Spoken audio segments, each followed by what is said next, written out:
Ensemble, ils initient une réforme religieuse sans précédent. Le culte de l'ancien panthéon des dieux égyptiens est renversé. Aton, le dieu unique, prend place au sommet. Et la belle, cette reine, se fait grande prêtresse d'Aton. Les idoles sont détruites, les anciens temples sont abandonnés et une nouvelle ère commence. Mais ce n'est pas sans résistance. De nombreux courtisans et prêtres voient leur pouvoir s'effondrer.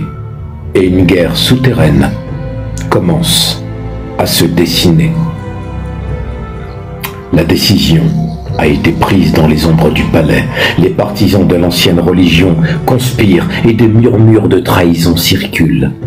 Mais dans ce tumulte, Néfertiti et Amenhotep, plus unis que jamais, prennent la décision radicale de fonder une nouvelle capitale, Akhet-Aton, la ville de l'horizon, la ville d'Aton. Une cité lumineuse, faite de marbre et de soleil, bâtie entre le Nil et les falaises. C'est dans cette cité qu'ils vivront leur amour, leur pouvoir, leur révolution. Cependant, comme dans toutes les grandes histoires d'amour, le bonheur absolu est éphémère.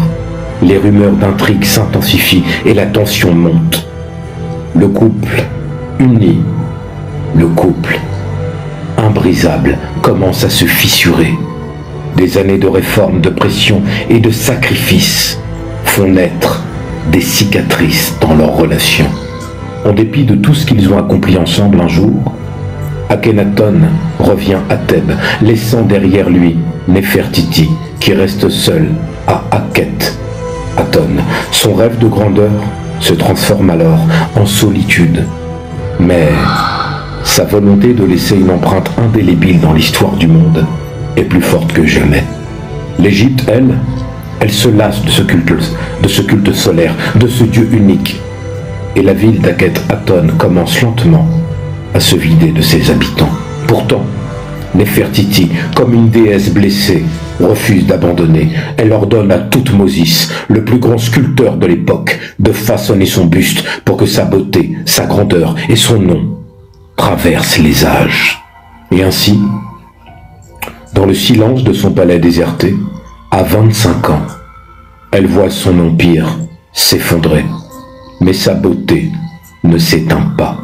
Son visage taillé dans la pierre est pur, intemporel.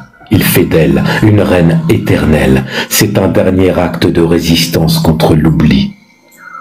À l'âge de 30 ans, lorsque son époux Akhenaton meurt d'une maladie longue et douloureuse, il laisse derrière lui un dernier hommage à son bien-aimé. Son visage gravé sur son sarcophage pour que son amour et son pouvoir vivent à travers les siècles, pour l'éternité. Mais le sort de Néfertiti reste un mystère. A-t-elle vécu ces derniers jours seule à Akhet-Aton? Est-elle retournée auprès de son amour dans la poussière des ruines de leur empire? Les pharaons qui suivent effacent toute trace de la révolution d'Amenhotep et Néfertiti.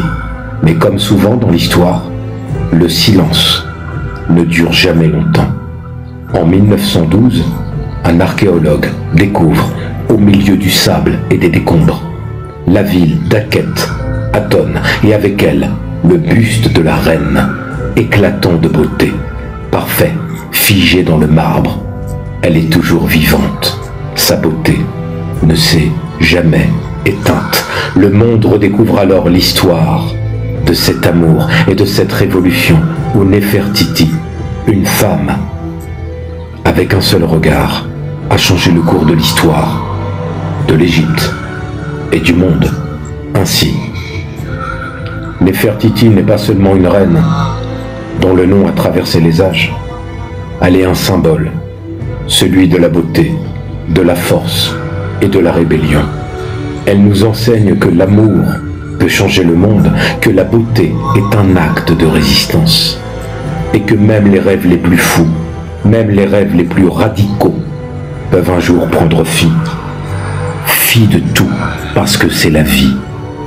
Vous qui êtes une femme noire, une femme africaine, une femme des Antilles, une femme du monde, vous avez porté le monde pendant 9 mois pour certaines, et pour d'autres vous le porterez, et pour d'autres vous l'incarnerez.